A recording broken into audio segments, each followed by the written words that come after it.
मैंने लिया है तकरीबन 1 लीटर दूध और इसके अंदर मैंने हाफ कप चीनी डाली, 2 से 3 इलायचियाँ डाल दी और तकरीबन 2 से 3 टेबल स्पून आप इसके अंदर खुश्क दूध डाल दें और इसको मिक्स करें।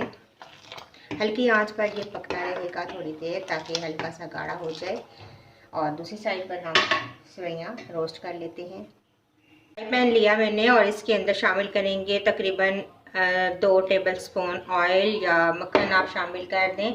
इसके अंदर तकरीबन हाफ कप मेरे पास सेवइयाँ हैं, इनको मैंने बारीक पीस लिया है, हाथों से तोड़ लिया है और इनको हम रोस्ट करेंगे हल्की आंच पर ताकि ये थोड़ी सी क्रिस्पी हो जाए और हल्की सी ब्राउन हो जाए। सेवइयाँ हमारी ब्राउन हो चुकी हैं, अब मैं इनको निकाल लूँगी। 1 टेबल स्पून दोबारा हम ऑयल शामिल करेंगे फ्राई पैन में और नट्स आप अपनी मर्ज़ी से इसमें शामिल कर सकते हैं। मैंने कुछ पिस्ते, बादाम, अखरोट और नारियल लिया है। तो इन तमाम नट्स को हम ऑयल के अंदर रोस्ट करेंगे। इससे इनका फ्लेवर भी बहुत अच्छा निकलेगा और टेस्टी भी हो जाते हैं नट्स। तो ये तमाम रोस्ट कर लें। इसके अलावा छुहारे आप शामिल कर सकते हैं काट कर। मैंने छुहारों की जगह ये खुश्क जो खजूरें होती हैं ये ली हैं, ये शामिल कर दूंगी। इनको भी हल्का सा रोस्ट करेंगे।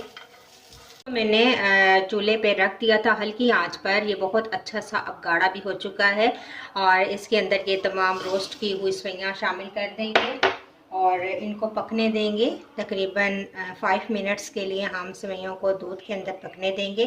साथ ही नट्स शामिल कर देंगे जो हमने फ्राई किए थे, ये भी शामिल कर देंगे और बस स्लो आंच पर इसको छोड़ देंगे।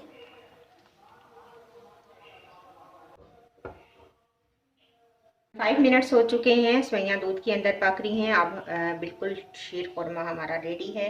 फ्लेम ऑफ कर देंगे और लास्ट में मैं शामिल करूँगी इसके अंदर मिल्क पैक क्रीम, तकरीबन 3 टेबल स्पून है मेरे पास।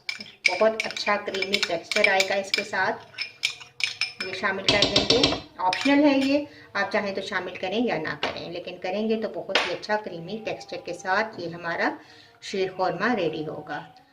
तो अब बस मैं अब इसको डिश आउट करती हूँ। ये बहुत ही मज़ेदार हमारा क्रीमी टेक्सचर के साथ शीर खुरमा रेडी है।